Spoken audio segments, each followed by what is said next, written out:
The sun climbed high over the ancient wetlands, its heat shimmering across endless stretches of shallow water and tangled reeds. This was a world where water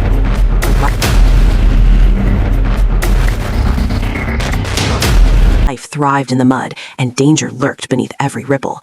12-year-old Kofi moved carefully along the marshy bank, his bare feet reading the ground with practiced caution. He carried a sharpened stick and a woven basket, searching for turtle eggs buried in the sand. His tribe depended on these wetlands for survival, but they also knew its greatest rule: never go alone and never linger when the waters grow still. Kofi had wandered farther than he should have, drawn by the promise of fresh nests beyond the safe boundaries.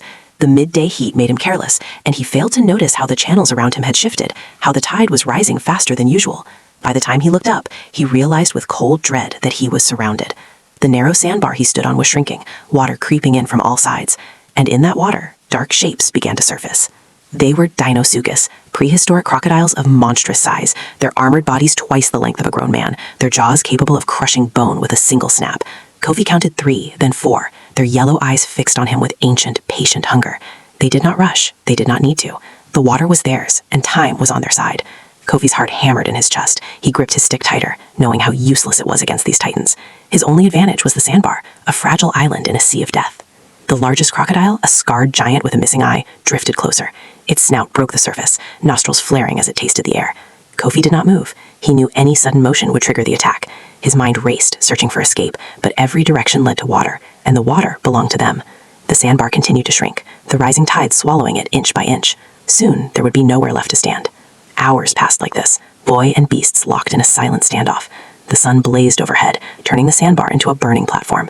Kofi's lips cracked with thirst. His legs trembled from standing so still, but he did not dare sit. The crocodiles waited with the patience of stones, their bodies barely moving, conserving energy for the inevitable moment when the water would claim the last of the land. Kofi knew he could not outlast them. He needed a plan, something desperate, something impossible. As the sun began its descent, Kofi noticed something, a pattern in the crocodiles' movements. They were territorial, snapping at each other when one drifted too close to another space. An idea formed, dangerous and wild. If he could create chaos among them, he might have seconds to move. He picked up a smooth stone from the sandbar and threw it hard, striking the scarred giant on its snout. The beast erupted in fury, thrashing and roaring. The others, startled and aggressive, turned on it, believing themselves under attack. The water exploded in violence as the crocodiles fought, massive tails whipping, jaws clashing. Kofi did not hesitate. He dove into the churning water, swimming with every ounce of strength he had towards a distant cypress tree whose roots formed a natural cage above the waterline. The water was chaos, blood and foam, the crocodiles' rage making them blind to the small human slipping past them. Kofi's lungs burned, his muscles screamed, but he did not stop. His hand found a root, then another. He pulled himself up just as jaws snapped shut where his leg had been a heartbeat before. Kofi scrambled into the safety of the root cage, gasping for air, his body shaking with exhaustion and terror.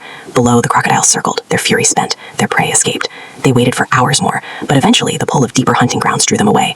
When the stars appeared, Kofi finally descended and ran through the dark wetlands, following the sounds of his tribe's distant drums. He reached his village at dawn, collapsing into his mother's arms. The elders listened to his story, nodding gravely. They honored his courage, but also his mistake, and from that day forward, Kofi carried the title of He Who Walked with the Ancient Ones. He became a guide, teaching younger hunters about patience, respect, and the thin line between bravery and recklessness. The wetlands remained a place of survival, but thanks to Kofi's lesson, fewer families would mourn sons lost to the still waters and the patient jaws waiting beneath.